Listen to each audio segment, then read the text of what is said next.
Hello everyone, welcome to the Parcham classes. मैं पूजा आप लोगों की नई मेंटर और आपको बर्निंग टॉपिक यहाँ पर कवर कराऊंगी। तो बिल्कुल याद रखिएगा, टीटीएस मतलब ट्यूसडे, थर्सडे एंड सैटरडे हम आपको मिलेंगे और जो भी हमारा बर्निंग इशू होगा हम उसको डिस्कस करेंगे। ओके, आइए आज का हमारा बर्निंग टॉपिक क्या है। तो हम बात करेंगे तुलु लैंग्वेज के बारे में।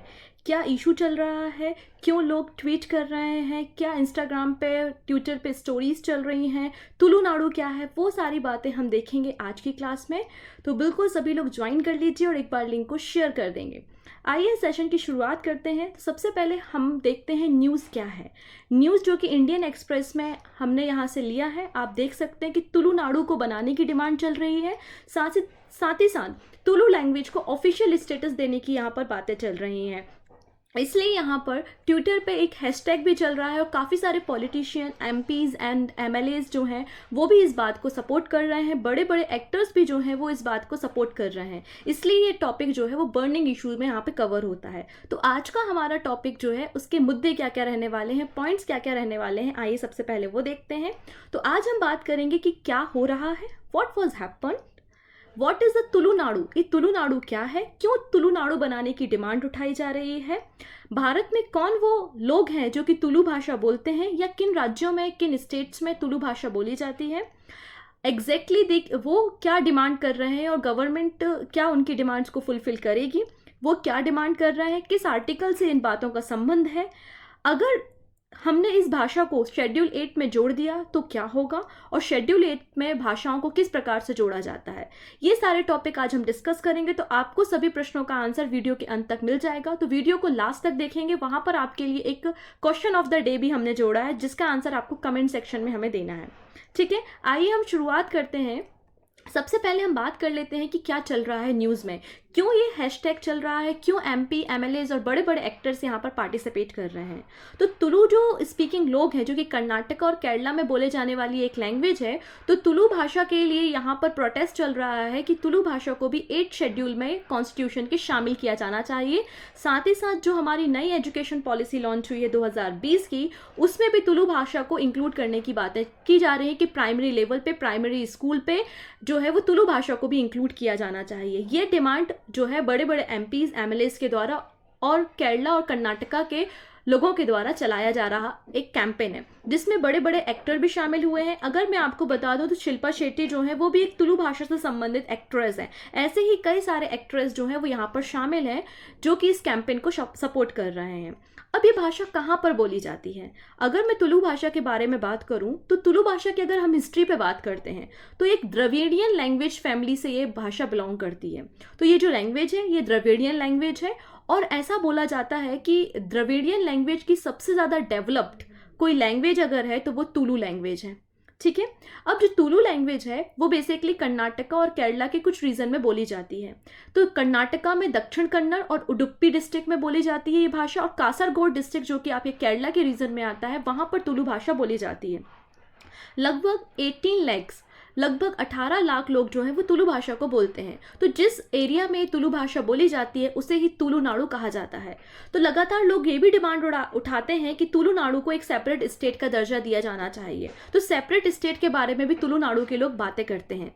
इनफैक्ट जो हमारा जो हाई लेवल स्कूल के एग्जाम्स के फॉर्म फिल किए जाते हैं, मतलब 10th लेवल के फॉर्म फिल किए जाते हैं, तो लगभग 1000 स्टूडेंट इस एरिया के ऐसे थे जिन्होंने तुलु भाषा को थर्ड लैंग्वेज के रूप में अडॉप्ट किया था। इसलिए भी ये कैंपेन काफ़ी स्ट्रांग हो जाता है क्योंकि काफ़ी बड़ा जो पॉपुलेशन है, लगभग 18 लाख पीपल्स जो है वो तुलु भाषा को बोलते हैं और इसका जो कल्चर है वो काफ़ी ज़्यादा पुराना है। अगर मैं इसकी इंडियन हिस्ट्री की बात करूँ तो अगर आपने सुना होगा विजयनगर एम्पायर के बारे में, तो विजयनगर एम्पायर जो है वो भी आपकी तुलु लैंग्वेज से संबंधित है।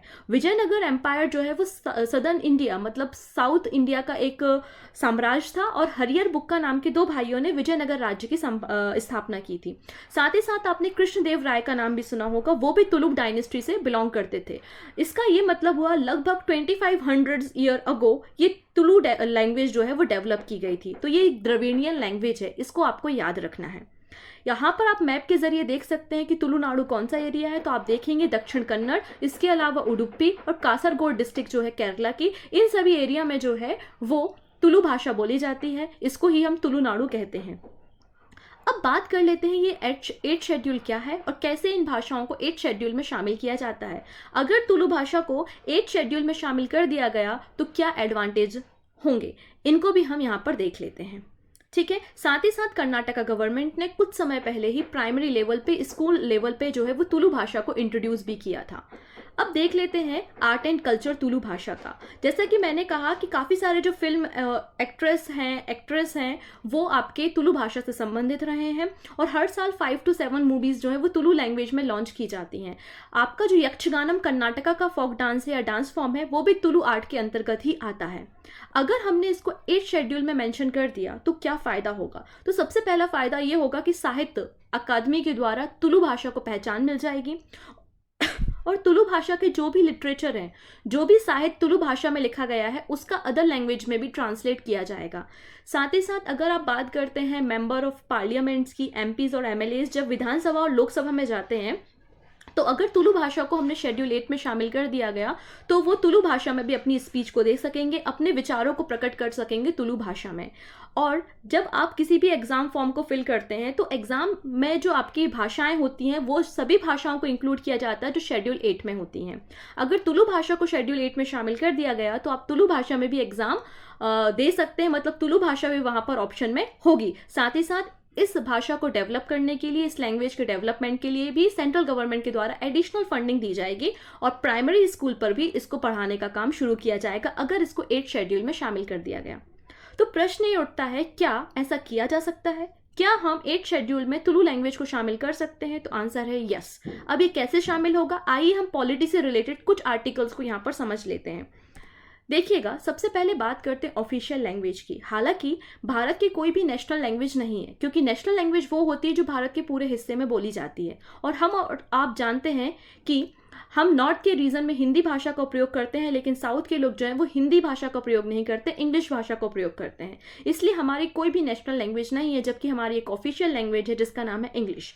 और इंग्लिश और हिंदी को हमने ऑफिशियल लैंग्वेज बनाया है। ये बातें कहाँ पर मेंशन है? तो आप कहेंगे चैप्टर नंबर 17 में, हमारे इंडियन कॉन्स्टिट्यूशन के चैप्टर नंबर 17 में आपको ऑफिशियल लैंग्वेज या लैंग्वेजेस से रिलेटेड सारे आर्टिकल मिलते हैं, आर्टिकल 343 से लेकर 351 तक।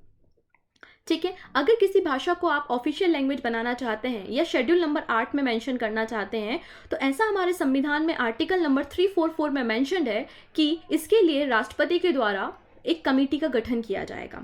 हालांकि जब हमारा कॉन्स्टिट्यूशन बना था उस समय भी हमारे पास शेड्यूल नंबर 8 में केवल और केवल 14th लैंग्वेज थी, लेकिन अभी प्रेजेंट टाइम पे 22 लैंग्वेज जो है वो शेड्यूल नंबर 8 में है। इसका ये मतलब हुआ कि समय समय पे अमेंडमेंट करके हमने शेड्यूल नंबर 8 में कुछ नई भाषाओं को ऐड ऑन किया है। तो यहाँ पर हम तुलु भाषा को भी ऐड कर सकते हैं अगर प्रेसिडेंट और गवर्नमेंट ऑफ इंडिया चाहे तब। तो इसके अंतर्गत ये बातें की गई थी कि जब हमारा कॉन्स्टिट्यूशन बनके तैयार हो जाता है उसके 5 साल बाद एक कमेटी का गठन किया जाएगा by the recommendation of the president, और वो कमेटी डिसाइड करेगी कि किसी भाषा को शेड्यूल 8 में शामिल किया जाना चाहिए या नहीं। और फिर हर 10 साल के इंटरवल के साथ, हर 10 ईयर के बाद जो है वो एक कमेटी का गठन किया जाएगा by the recommendation of the president of India, और वो कमेटी बताएगी कि किसी भाषा को शेड्यूल 8 में शामिल किया जाना है या नहीं। मतलब आज भी अगर हम बात करें तो आर्टिकल 344 के जरिए प्रेसिडेंट एक कमेटी का गठन कर सकता है जो बताएगी कि तुलु भाषा को शेड्यूल 8 में शामिल किया जाना चाहिए या शेड्यूल 8 में शामिल नहीं किया जाना चाहिए। ठीक है, अगर हम बात कर लेते हैं और क्या क्या बातें 8 नंबर के शेड्यूल से जुड़ी हुई हैं, तो सबसे पहले मैं तो ये बताना चाहती हूँ कि जब हमारा ओरिजिनल कॉन्स्टिट्यूशन बनके तैयार हुआ था उस समय केवल और केवल 8 शेड्यूल हमारे इंडियन कॉन्स्टिट्यूशन में थे, लेकिन प्रेजेंट टाइम में अगर हम बात करें तो 12 शेड्यूल, 12 अनुसूचियां वर्तमान में भारत के संविधान में उपस्थित हैं। मतलब समय समय पे कॉन्स्टिट्यूशनल अमेंडमेंट होते रहे हैं और हमने अपने शेड्यूल्स को इंक्लूड किया है। उसी प्रकार अगर हम भाषाओं की बात करते हैं तो 22 लैंग्वेजेस जो हैं वो 8 शेड्यूल में शामिल हैं, जिसमें आप देख सकते हैं असमी, बंगाली, गुजराती, हिंदी, कन्नड़, कश्मीरी, कोंकणी, मलयालम, मणिपुरी, मराठी, नेपाली, उड़िया, पंजाबी, संस्कृत, सिंधी, तमिल, तेलुगु, उर्दू, बोडो, संथाली, मैथिली और डोंगरी है। इनफैक्ट यहाँ से एक और करंट अफेयर्स बहुत अच्छा बन सकता है डोंगरी लैंग्वेज को लेकर, क्योंकि हाल ही में जम्मू एंड कश्मीर के द्वारा डोंगरी लैंग्वेज को भी ऑफिशियल लैंग्वेज का स्टेटस दिया है। इसके पहले जम्मू एंड कश्मीर में कश्मीरी, उर्दू और इंग्लिश, ये 3 भाषाएं जो थी वो ऑफिशियल लैंग्वेज के स्टेटस में थी, लेकिन अब डोंगरी भाषा को भी ऑफिशियल लैंग्वेज के रूप में अडॉप्ट कर लिया गया है by the Jammu Kashmir legislature. तो ये भी आपका करंट अफेयर्स का न्यूज़ बन सकता है।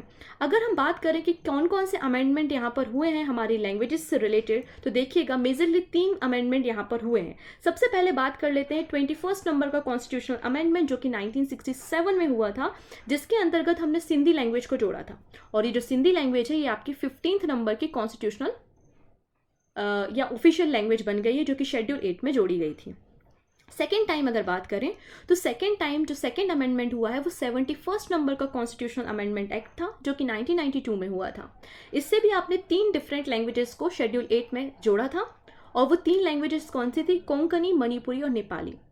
इसे याद करने की मेरे पास एक ट्रिक है। जैसे कि हम बात करते हैं सॉल्ट, और सॉल्ट को हिंदी में कहते हैं हम नमक, तो आप इस नमक के जरिए इसे याद कर सकते हैं। नेपाली, मणिपुरी और कोंकणी, इन 3 लैंग्वेजेस को हमने 71 नंबर के कॉन्स्टिट्यूशनल अमेंडमेंट एक्ट से 1992 में शेड्यूल नंबर 8 में कनेक्ट किया था। अगली अगर हम बात करें तो 92 नंबर का कॉन्स्टिट्यूशनल अमेंडमेंट एक्ट, जो कि 2003 में हुआ था। इसमें भी हमने 4 लैंग्वेजेस को शेड्यूल 8 में कनेक्ट किया था। कौन कौन सी है वो 4 भाषाएं? बोडो, डोगरी, मैथिली और संथाली। इसे याद करने की भी एक ट्रिक है हमारे पास, जिसको हम बोल सकते हैं DBMS। DBMS का मतलब यहाँ पे डोगरी, बोडो, मैथिली और संथाली है। इन 4 भाषाओं को हमने शेड्यूल 8 में 92 नंबर का कॉन्स्टिट्यूशनल अमेंडमेंट एक्ट पास करके 2003 में किया था। आई होप आपको ये बातें समझ में आई होगी कि ऑफिशियल स्टेटस अगर हमने टुलू को दे दिया तो टुलू भाषा को और टुलू लैंड के लोगों को क्या फ़ायदा होगा। इनफैक्ट मैं यहाँ पे अगर एडिशनल फैक्ट्स आपके साथ शेयर करूँ तो हमारे भारत में सबसे बड़ा कैशियो नट का जो प्रोडक्शन होता है वो तुलुनाडु में होता है। इनफैक्ट कर्नाटका गवर्नमेंट को सबसे ज़्यादा जो रेवेन्यू मिलता है वो भी तुलुनाडु से मिलता है। मतलब इसलिए तुलु भाषी जो लोग हैं वो अपनी भाषा को, अपने आर्ट एंड कल्चर को और ज़्यादा प्रमोट करना चाहते हैं।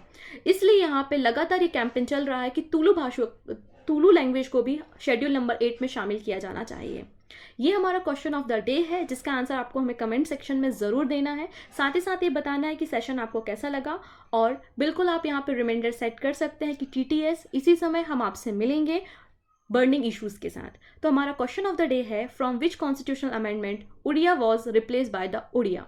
तो ओडिया लैंग्वेज को उड़िया लैंग्वेज में कन्वर्ट हमने किस कॉन्स्टिट्यूशनल अमेंडमेंट से किया? आपका जो भी आंसर है कमेंट सेक्शन में देना मत भूलिएगा। So thank you so much, take care.